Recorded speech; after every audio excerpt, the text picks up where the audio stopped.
Advocate Salman Khan से गुजारिश करता हूँ कि He was married at the age of 13 to Zuleika. He was homeschooled by his father as he was from an Orthodox family, and he was taught many subjects at home by his father. But also when he was growing, he was educated with many subjects such as physics, maths, philosophy, biology, and so on. He was educated and studied to become a clergyman, in which he wrote many books, and also which included the reinterpreting of the book of Holy Quran. He even studied many doctrines in Egypt and Mecca. When he was coming back from Egypt, he met two revolutionaries, Arvindo Ghosh and Sri Shyam Sundar Chakravarti. He was very much inspired by their revolutionary words. He was much revolutionarized, and he wrote an uh, weekly novel called as Al Falal in Urdu, which included the Hindu-Muslim unity, and also it gave rise to many people who fought against the Indian independence.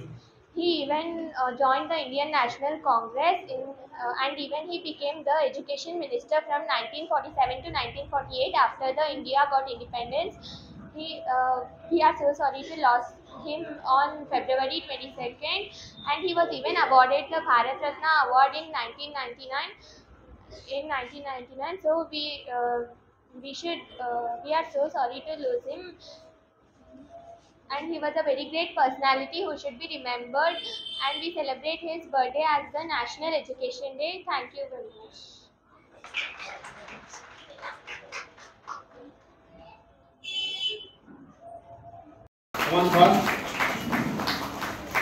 Sadaf M Afifa Sadaf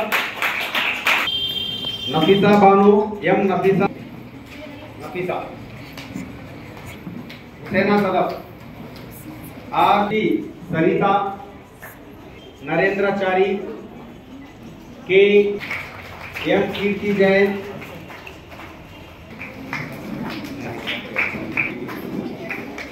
yes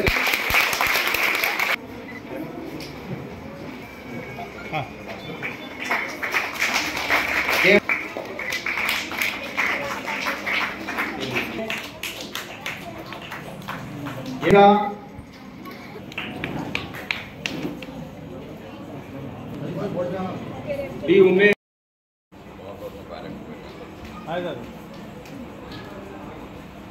first of all your posture, तुम्हें ठहरने का तरीका।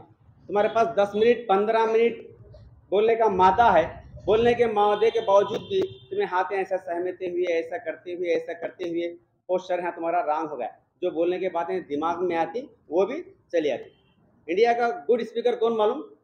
हमारे prime minister साहब Narendra Modi ji. Why he is a very good speaker. कई गुणों बहुत बेहतरीन स्पीकर है। उनका एक जुमला आपको सुना दूं। How to your style.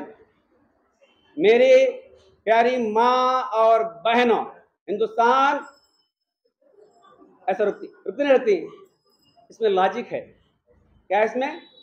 उसके बाद क्या बोलना है ऑटोमेटिकली ट्रांसफर होता है। समझ में? वह जुमला हमें फास्ट बोलते गए तो और आगे क्या बोलना समझ में नहीं आता।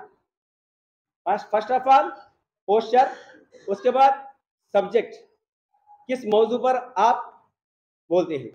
तीसरा पिचेस, क्या है, कौन से स्टेप पर हमें ऊंची आवाज करना है, कौन से स्टेप पर हमें धीमी आवाज करना है। अगर ये तीन चीजों को तुम्हें अगर मद्देनजर रखेंगे, you are a become a very good speaker.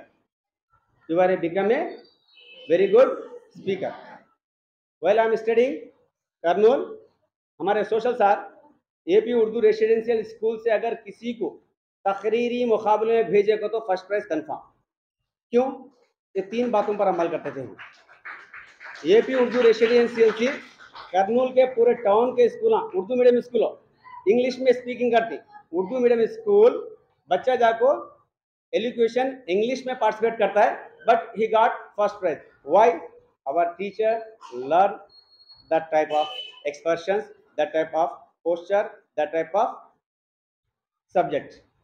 अगर इन बातों पर आप नजर डालेंगे तो इंशाल्लाह आप बेहतर स्पीकर बन सकते हैं. और एस्से के बारे में एक दो नुक्ते बताता हूं आपने. जब कभी भी एस्से राइटिंग लिखते हैं आप, तो मौजू को, मिसाल के तौर पर आपको MS धोनी के बारे में लिखना है, तो मैं 4 पेज 5 पेज लिखते गए तो it is not a pattern. ये तरीका नहीं. सबसे पहले कभी भी कौन सा भी एस्से लिखेंगे, सबसे पहले क्या लिखेंगे आप? डेट ऑफ बर्थ, एंसेस्टर्स, वो कहाँ से है, कहाँ पैदा हुए, कब पैदा हुए, what is the childhood problem, और बचपन के पैदाइश के वक्त उनके हालात क्या थे. उसके बाद जैसे जैसे उनके प्रोग्रेसेस रहती, अब मिसाल पर MS धोनी ले लेंगे तो उनके सबसे पहले पैदाइश लिखेंगे, उसके बाद उनके अब्बा अजदाद के बारे में लिखेंगे, उसके बाद क्या लिखेंगे? स्टार्टिंग कैरियर ऑफ क्रिकेट लिखेंगे. तुम्हें 5 पेज लिखे तो माने नहीं होते. बुलेटिन पंच जब जो एस्से चेक करने वाला उनके खाली ऐसे पेपर देख लिए तो समझ में आता है.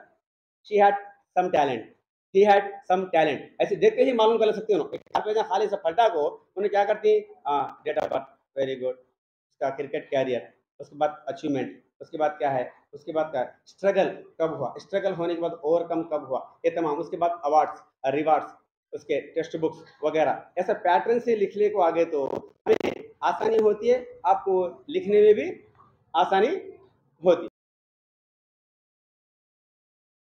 ఉంటారు అట్లా కాకుండా గవర్నమెంట్ హాస్పిటల్లో పెట్టినారు. ప్రతి వారికి తెలియజేసే విధానాన్ని వీడియో చూడండి, మీడియాలో మీరు కూడా సహకరించండి. పేదోనికి సహకరించే విషయాన్ని మీరంతా కూడా గుర్తుపెట్టుకోవాలని చెప్పేసి, ఎవరికి వచ్చినా హార్ట్ అటాక్ వచ్చినా కూడా మన మెయిన్ హాస్పిటల్లోగా 40,000 ఇంజక్షన్ అక్కడ ఏర్పాటు చేశారు. ప్రతి వారు సద్వినియోగం చేసుకోండి అని చెప్పేసి చెప్పడం జరుగుతుంది. ఎందుకంటే మన ఇష్యూలో ఒక ఇష్యూ చేస్తే ఇమీడియట్గా అడిగి పోతేనే ఆ ఇంజక్షన్ వేసేదానికి బతికిపోయినాడు ఈరోజు. ఎందుకంటే 40,000 ఇంజక్షన్ పెట్టుకొని ఖర్చు పెట్టుకోవాలంటే పేదోంతో కాదు. ఎందుకంటే ప్రైవేట్ హాస్పిటల్ పోయినా ఫస్ట్ వేసేది 40,000 ఇంజక్షన్ వేస్తారు వాళ్ళు హార్ట్ పరంగా. అందుకే ప్రతి వారికి చెప్తా ఉన్నాను, దయచేసి ఇది మీరు షేర్ చేయండి దయచేసి. ఎందుకంటే మెయిన్ హాస్పిటల్లో మనకి ఇంజక్షన్లు ఉన్నాయి, ప్రాబ్లం లేదు. హార్ట్ అటాక్ వస్తే 40,000 ఇంజక్షన్ ఫ్రీగా ఇస్తామని గవర్నమెంట్ జగన్మోహన్ రెడ్డి గారు.